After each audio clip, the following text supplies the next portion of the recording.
Olá, queridos! Uma semana novinha em folha para que a gente recomece fazendo do nosso lar o melhor lugar do mundo e do nosso coração o espaço de acolhimento, dos nossos sonhos porta aberta à vontade de Deus. O meu nome é Andréa Faulhabe, eu sou escritora, autora de alguns livros que falam justamente sobre o sentido e a essência da vida e coordeno os canais Volte ao Lar, que estão aí nas redes sociais. Basta você digitar este nome para encontrar livros sobre este tema e muitos podcasts, vídeos e outros assuntos referentes ao lar, à família, aos sonhos. Nesta semana eu estou lançando o livro Em Casa com Ordem e Poesia. E é um convite para que você tenha aquilo que é o nosso tema de hoje no podcast, uma casa com vida infinita.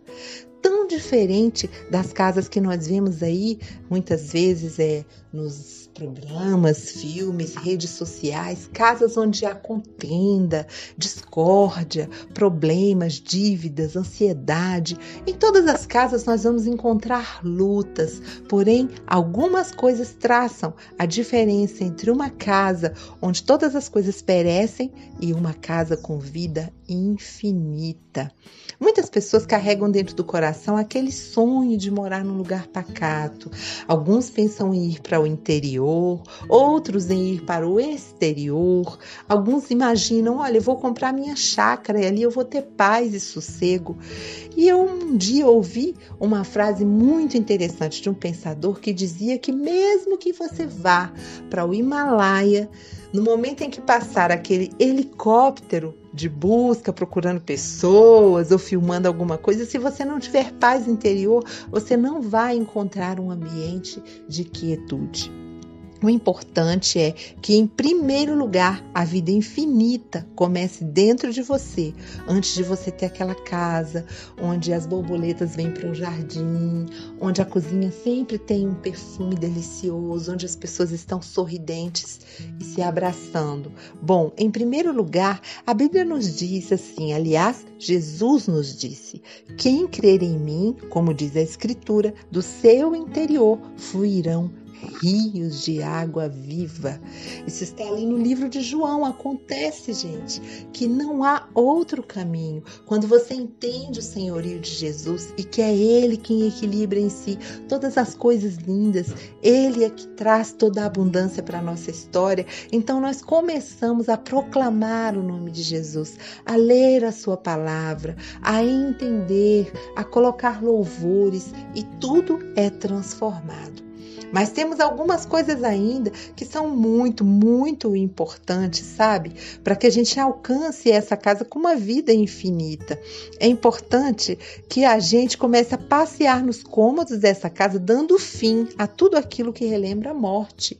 Os programas da sua TV relembram morte? Os livros que estão na sua estante relembram isso? Porque não adianta nada um quadro com uma paisagem incrível na parede, logo ao lado tem uma estante cheia de assassinatos, cheia de angústia, cheia de perseguições. Você precisa expulsar da sua casa e da sua vida tudo aquilo que relembra a morte. Você precisa percorrer os cômodos do fundo do quintal até lá no portão da frente ou da última gaveta do apartamento até aquele cômodo de tralha, procurando se há memórias, se há situações, se há livros, se há filmes, se há músicas que relembram aquilo que significa morte.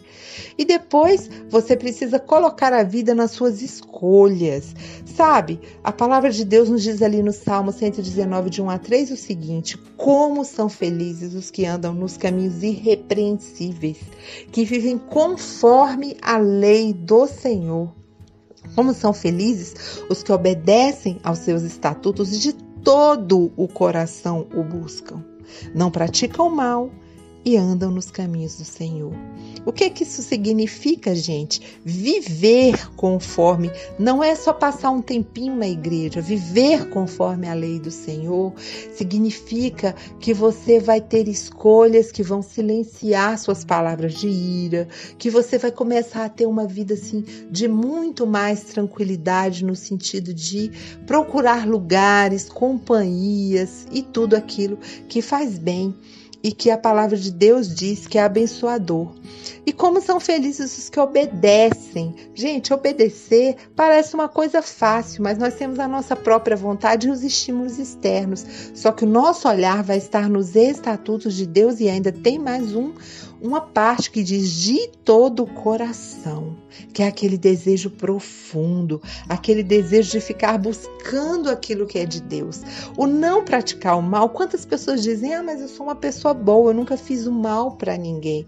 Praticar o mal significa simplesmente você se sentar e começar no horário do almoço a falar das pessoas da sua família, a reclamar do governo, a criticar o dinheiro que você ganha, a ser uma pessoa que nunca está satisfeita, e todo esse conjunto de coisas vai fazendo da sua casa uma casa sem aquela vida infinita, sabe?